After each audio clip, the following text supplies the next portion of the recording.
Vocês já pararam para pensar como a Páscoa de hoje é diferente daquela descrita na Bíblia? Será que há duas Páscoas? O que aconteceu na primeira e qual o significado?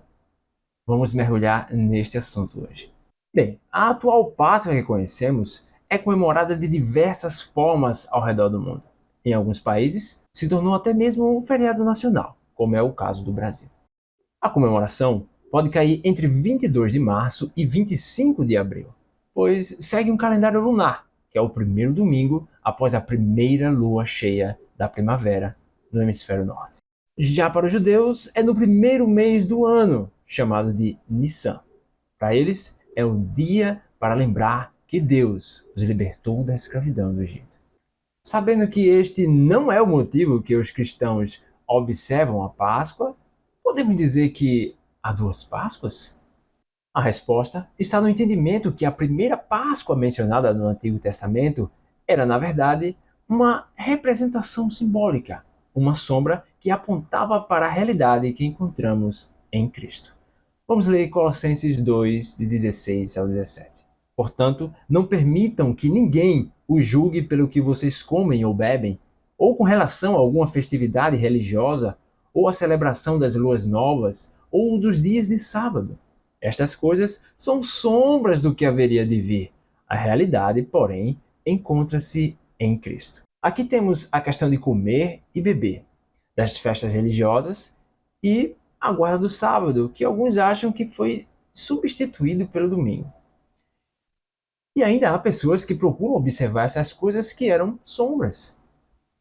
Eu fui uma dessas pessoas. Por falta de entendimento, quando eu estava lendo pela primeira vez o Antigo Testamento, tem escrito lá que não se pode comer carne de porco. E eu disse à minha mãe que não queria mais comer carne de porco porque a Bíblia diz que não pode, por ser impuro. Somente chegando em Cristo que ouvimos aquela voz esclarecedora que diz: não chame impuro ao que Deus purificou. Atos 10, 15. Compreenda que essas coisas eram representações simbólicas de Cristo. E agora, nós não nos ocupamos mais com essas sombras. E por isso não repetimos as mesmas coisas que os judeus que rejeitaram a Jesus. Mas calma, se você entender as sombras, a figura fica ainda mais nítida. Veja só, a primeira Páscoa, a sombra do Antigo Testamento, se chama Passover. Deixei em inglês para facilitar o entendimento, mas se essa conexão ainda não ficou clara para você, vamos esclarecer. Ela aconteceu na saída do povo hebreu do Egito. Você deve conhecer essa história famosíssima, Moisés, 10 pragas do Egito, Mar Vermelho. Não? Bom, o que você precisa saber é que Deus estava punindo os egípcios, pois eles escravizaram o povo de Deus severamente por anos. E antes que diga que Deus é amor, saiba que também ele é fogo consumidor. E ele jamais executaria juízo sem que a medida de pecado deles estivesse no limite, como também ele disse em Gênesis 15, 16. Na quarta geração, os seus descendentes voltarão para cá, porque a maldade dos amorreus ainda não atingiu a medida completa. Enfim, foram anos de escravidão.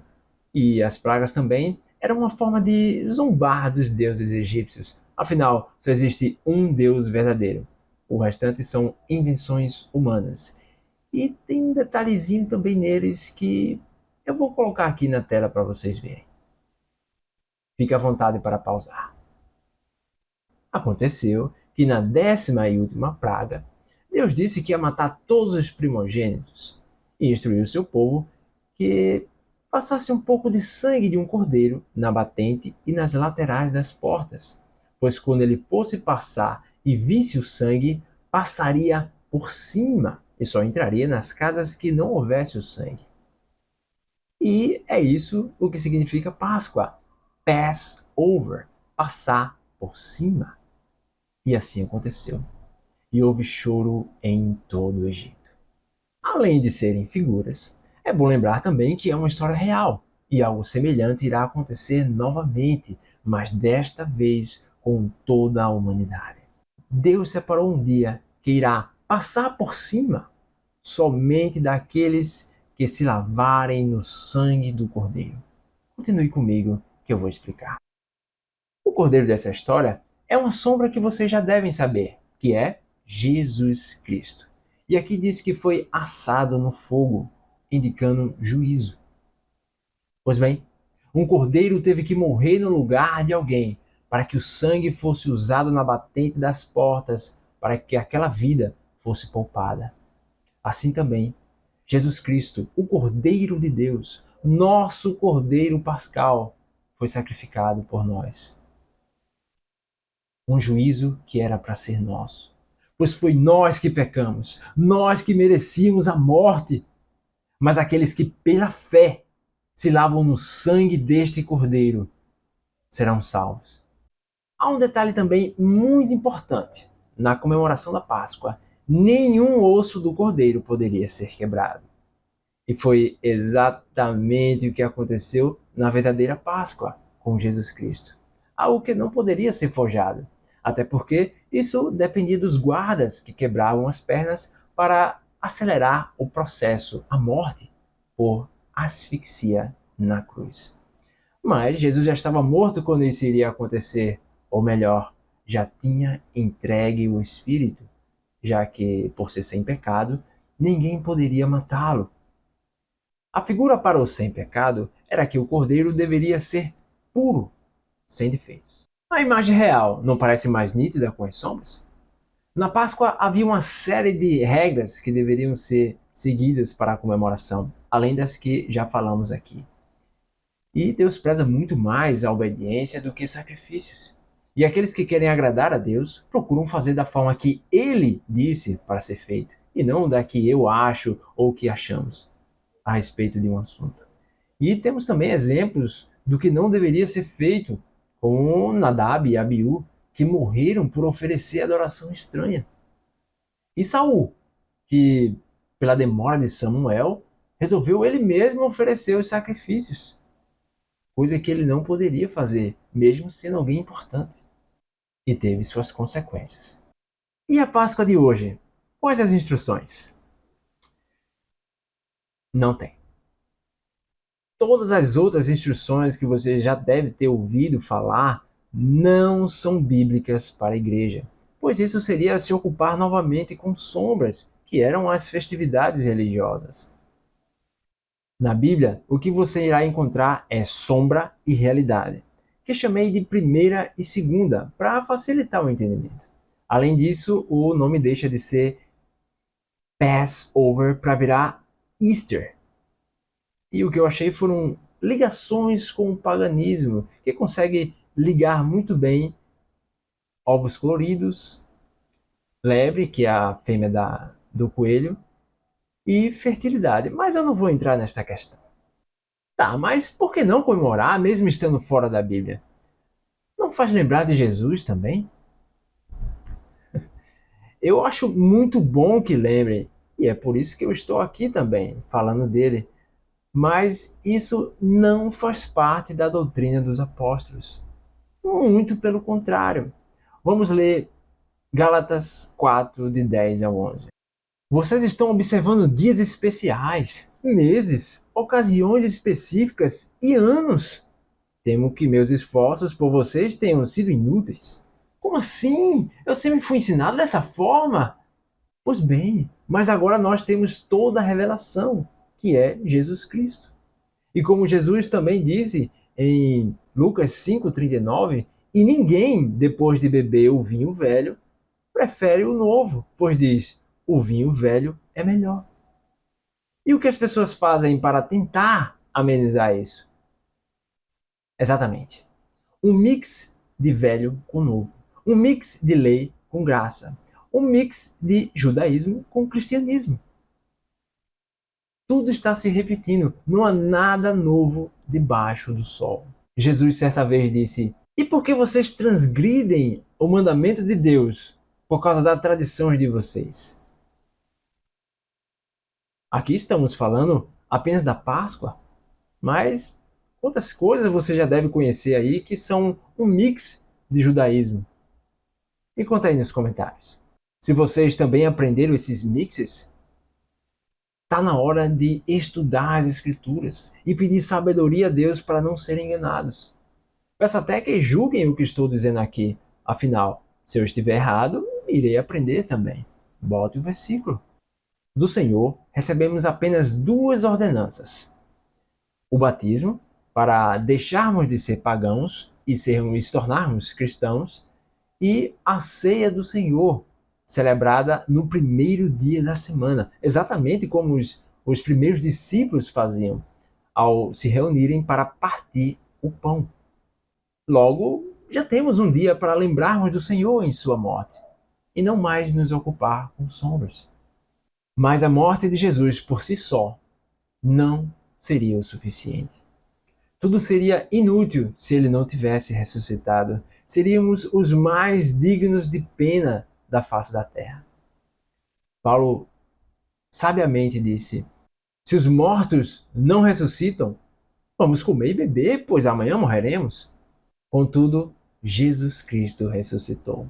Tem um homem de carne e ossos lá em cima, à direita do Pai, para nos justificar. E assim ele é perfeito para salvar todos aqueles que creem de todo o coração, de verdade. Não aqueles que frequentam templos ou falam apenas da boca para fora, enganando a si mesmos e a outros. Esses podem enganar a todos, mas não podem enganar aquele que sonda corações e mentes. Meus queridos, Deus apontou um dia em que com justiça irá julgar o mundo por meio de seu Filho, Jesus Cristo, o mesmo que foi crucificado como um criminoso qualquer. Mas Deus amou o mundo de tal maneira que entregou o seu Filho unigênito para salvar todos aqueles que nele creem, recebendo assim o perdão dos pecados e a vida eterna. Mas aqueles que não creem serão condenados, pois estão rejeitando todo o amor de Deus e o fazendo de mentiroso. Essa é a decisão urgente que você precisa tomar, pois você não sabe quando irá partir deste mundo, ou se Jesus volta hoje e Deus vai pedir contas. Creia nele, para que assim você possa passar pela fé o sangue do Cordeiro na sua vida e ser salvo do terrível dia de condenação e do lago de fogo, que é a segunda morte. Assim como a salvação é eterna para aqueles que creem, a condenação e o sofrimento também são eternos para aqueles que não creem. Por ele ser justo, ninguém no mundo escaparia da condenação, pois todos pecaram. E a lei está aí para provar isso. Mas ele também é Salvador, e esta é a maneira dele para que fôssemos salvos. Aquele que tem o Filho tem a vida, mas aquele que não tem o Filho, a ira de Deus sobre ele permanece. Sabe aquela frase que diz que todos os caminhos levam a Deus?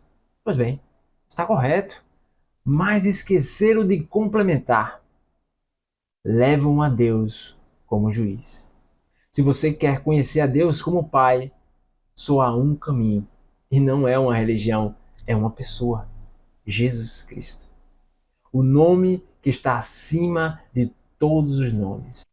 Nada que você faça poderá te livrar. Não é tentando ser uma boa pessoa, fazendo caridade. Não é o que você fez ou faz, mas o que Cristo fez que conta. Sua dívida com Deus é altíssima. Você jamais poderia pagar, mas Jesus Cristo pagou. Só neste nome há salvação. O nome que está acima de todos os nomes. Deus te ama. Creia no Senhor Jesus Cristo, enquanto ainda há tempo, e você será salvo. Se você já crê de todo o coração e chegou até aqui, eu tenho um bônus para te dizer. Por mais que você tenha medo de um dia perder a salvação, isso jamais irá acontecer. Não estou falando para pessoas que apenas creem de boca para fora. Os amigos e a família frequentam os cultos, não é? Essa mensagem não é para eles. E nem pense eles que podem desfrutar dessa paz, mas é para você que se reconhece como pecador e, observando a lei, percebe que o velho homem mau continua lá atuando. Quero confortar o seu coração e dizer: Deus já sabia disso. E o fato de você crer em Cristo e se preocupar com pecados é a prova que você tem o Espírito Santo habitando em si. Afinal, quem no mundo se preocupa com pecados?